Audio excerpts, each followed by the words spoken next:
Bonsoir. Le protecteur du citoyen a le pavillon Argyle de Sherbrooke dans sa mire. Une enquête a été ouverte il y a quelques mois. Des familles se sont plaintes que leurs proches passaient trop de temps à liter. Une situation aussi dénoncée sur nos ondes samedi dernier. Le CIUS de l'Estréchus vient d'émettre une nouvelle directive. Les patients qu'ils peuvent devront être levés chaque jour. Christine Bureau. J'étais contente. Ça a bougé. Thérèse Jacques, 88 ans, peut dorénavant quitter son lit tous les jours. En fin de semaine dernière, elle n'a pas été levée pendant 36 heures, faute de personnel. Une situation qu'elle a dénoncée sur nos ondes samedi dernier. Puis il y a une femme, elle dit, vous êtes la vedette? Ben, vous avez bien fait. Ça en prend un qui parle. Je suis contente, ma mère aussi.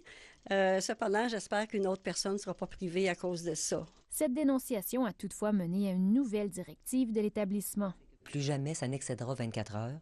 C'est la première fois qu'une directive aussi claire est émise, mais l'objectif reste de lever les résidents le plus souvent possible, manque de personnel ou non. Ne pas lever quelqu'un dans une journée, c'est quelque chose qui n'est pas souhaitable, mais c'est quelque chose qui peut être acceptable dans un certain contexte. Mais dépasser 24 heures, pour nous, ce n'est pas une qualité de service. Des directives très bonnes, il y en a, j'en suis certaine. Et ça ne se rend pas. La fille de Thérèse Jacques est sceptique. Sa mère vit au pavillon Argyle depuis 2008. Au fil du temps, elle a dénoncé des situations qu'elle jugeait inacceptables.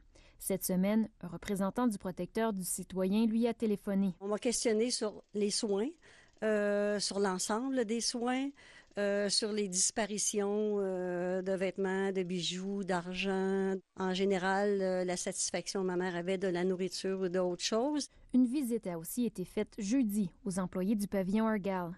La deuxième en 3 mois. On collabore avec eux, on libère les personnes.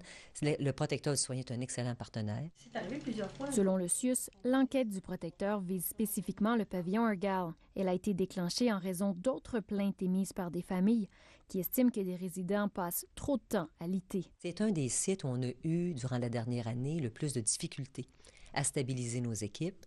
La fille de Thérèse Jacques mise néanmoins sur le protecteur du citoyen pour faire bouger les choses. Là, je pense que si le protecteur du citoyen fait rien, il n'y a rien qui sera fait, il n'y a plus d'espoir, là. Mais j'ai très confiance. Le protecteur du citoyen a refusé de répondre à nos questions. Ici Christine Bureau, Radio-Canada, à Sherbrooke.